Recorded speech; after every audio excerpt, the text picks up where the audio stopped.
வாழ்க்கையில் சம்டைம்ஸ் நம்ம unexpected moments அப்படின்னு சொல்லக்கூடிய சில அன்எக்ஸ்பெக்டட் மூமெண்ட்ஸ் இருக்கும். அப்படி ரொம்ப அன்எக்ஸ்பெக்டடாக எல்லாருக்குமே நடக்கும். இதே மாதிரி தான் புஷ்பா 2 ரிலீஸு, அதோடைய பிஸ்னஸ்ஸு, அதோட கலெக்ஷனு, நாளுக்கு நாள் அது கொடுக்குற பாசிட்டிவ் வியூஸு எல்லாமே வந்து சூப்பராக இருக்குது. அல்லு அர்ஜுன் வாழ்க்கையில் இந்த மாதிரி ஒரு அன்எக்ஸ்பெக்டட் மூமெண்ட்ஸ் அவரே எதிர்பார்த்துருப்பாரான்னு தெரியாது.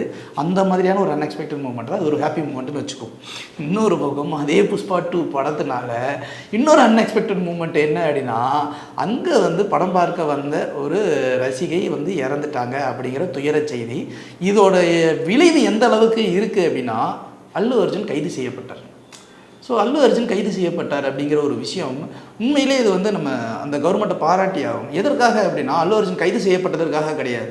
இப்போது ஒரு ஒரு ஒரு ஃபேன்ஸாக அல்லு அர்ஜுனும் 25 லட்ச ரூபா வரைக்கும் நான் ஸ்டீடு கொடுக்குறேன்றாரு, எல்லாத்தையும் சொல்கிறாரு, எல்லாமே கரெக்டு.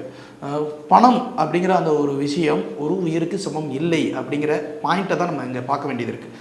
பணம் எவ்வளோ கொடுத்தாலும் அது அவங்களுடைய ஜென்ரேஷனை வளர்ச்சிக்கும் மற்ற விஷயத்துக்கும் இருக்கும். ஆனால் அவங்களுடைய பழக்க வழக்கம், அவங்களுடைய உறவுகள், அவங்க இது வரைக்கும் பழகி விட்டு சென்ற நினைவுகள், இது வந்து நாளுக்கு நாள் மைண்டில் ரிங்காரம் விட்டுக்கிட்டே இருக்கும். அந்த நினைவுகளுக்கு விலை வந்து வெறும் பணம் அப்படின்றதான் சொல்லிட முடியாது. அது நம்ம மனசுக்குள்ளே இருக்கிற ஒரு விஷயம்.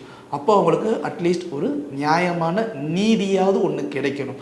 அது பெருசோ சிறுசோ அது வேறு விஷயம். அவங்களுக்கு ஒரு நியாயமான நீதி வேணும். அப்போது யார் தவறு இழைச்சிருக்காங்களோ அவங்களுக்கு தண்டனை வேணும். இப்போது புஷ்பா 2 அல்லு அர்ஜுன் படம், இது அவங்க போய் வந்து அந்த படம் பார்க்குறது கூட்டத்துக்கு வாங்கன்னு அல்லு அர்ஜுன் சொல்லவே இல்லை. படம் நல்லா இருக்கும், எல்லாருக்கும் பிடிக்கும் அப்படின்னு ஒரு விஷயம். இவங்களோட ஃபேன்ஸாக போகிறாங்க, தள்ளு முள்ள அடி வாங்க, போலீஸ் அங்கே பந்தோபஸ்தில் இருக்காங்க, எல்லாமே பண்ணுறாங்க. கட்டுக்கடங்காத கூட்டம், அந்த கூட்டத்துக்கு மத்தியில் தான் இந்த ஒரு சம்பவம் நடந்திருக்கு. ஆனால் இந்த சம்பவம் நடந்ததுக்கு காரணம் பிஹைண்ட் த ரீசன் அப்படிங்கிற ரொம்ப ரொம்ப ரொம்ப காரணம் அப்படிங்கிறது ஒன்று என்னென்னா, அல்லு அர்ஜுன் அவர் வந்து இதுக்கு சம்மந்தமே இல்லை. நம்ம மனுநீதி சோழன் கதை தான்.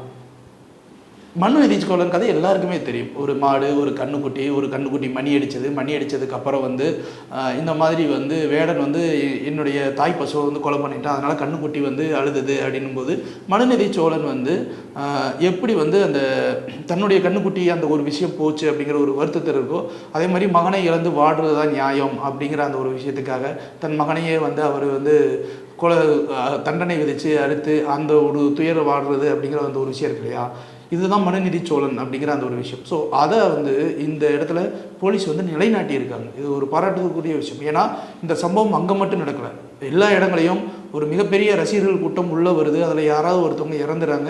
ஏன் நம்ம தமிழ்நாட்டிலே ஒரு 2 மிகப்பெரிய நடிகர்களுக்காக பாலாபிஷேகம் பண்ணும்போது அங்கே வந்து மேலேருந்து கீழே விழுந்தது, ஒரு சில நடிகர்கள் போஸ்டர் ஒட்டும்போது கரண்ட் அடித்து செத்தது, இதெல்லாம் இங்கே நடந்திருக்கு. அதிகாலை காட்சிகள்லாம் நடந்திருக்கு. ஆனால் நம்ம ஊரில் அதிகபட்சம் பண்ண ஒரு விஷயம் என்னென்னா, ஸ்பெஷல் ஷோ அப்படிங்கிற 4 மணி காட்சிகளை மட்டும்தான் தடை செஞ்சாங்க. இப்போது அங்கே 4 மணி காட்சிகள் இது தடை செஞ்சுருக்காங்க. இது வரவேற்கக்கூடிய ஒரு விஷயம் தான். உயிர் போனதுன்றதையும் தாண்டி ஒரு படி மேலே இவருக்கு வந்து ஒரு தண்டனை அப்படிங்கிற ஒரு விஷயத்தை கொடுக்குறாங்க. ஆனால் அல்லு அர்ஜுனையும் நம்ம பாராட்டணும். அந்த தண்டனைக்கு நான் பொறுப்பு இல்லை அப்படின்னு சொல்லாமல் ஆன்டிசிபேட்டரி பெயில் அவருக்கு கிடைச்சாலுமே கூட அவர் வந்து இந்த தண்டனை ஏற்றுக்கிறேன்னு போகிறார். பார்த்தீங்களா, ஒரு நடிகன் எந்த நடிகனும் செய்யாத ஒரு விஷயத்தை அவர் செஞ்சுருக்காரு. அது ஒரு பெரிய பாராட்டுதலுக்குரிய. நானாக போய் வந்து நிற்க சொன்னேன், நானாக போய் படம் பார்க்க சொன்னேன் அப்படின்னு டயலாக்லாம் பேசாமல் அதுக்கு ரெஸ்பான்சிபிலிட்டி நான் தான். படம் வெற்றி அடைஞ்சாலும் சரி, அந்த வெற்றி களியில் நம்ம கொண்டாடிக்கிட்டு இருந்தாலும் சரி, எல்லாத்தையும் தூக்கி எறிந்து இந்த படத்துக்கு வந்து இதற்கு பொறுப்பு நானும் ஒரு பொறுப்பு அப்படின்னு போய் அவரும் சரண்டர் ஆகிறார். அது உண்மையிலே பாராட்டுதலுக்குரிய விஷயம். இந்த நடவடிக்கை இது வந்து ஒரு மிகப்பெரிய ஒரு முன்னுதாரணம். ஒரு நடிகர் தன்னுடைய ரசிகை ஒருத்தவங்க இறந்த காரணத்திற்காக அதற்கு ஒரு விதமான காரணம் நான் தான் அப்படிங்கிறத தன்னுடைய தவறை உணர்ந்து அந்த இடத்துல நினைக்கிறாரு. பார்த்தீங்களா, இவர் நடிகனையும் தாண்டி ஒரு மிகப்பெரிய மனிதராக எல்லாருக்குனாலையும் பார்க்கப்படுவார் அப்படிங்கிறதா உண்மை.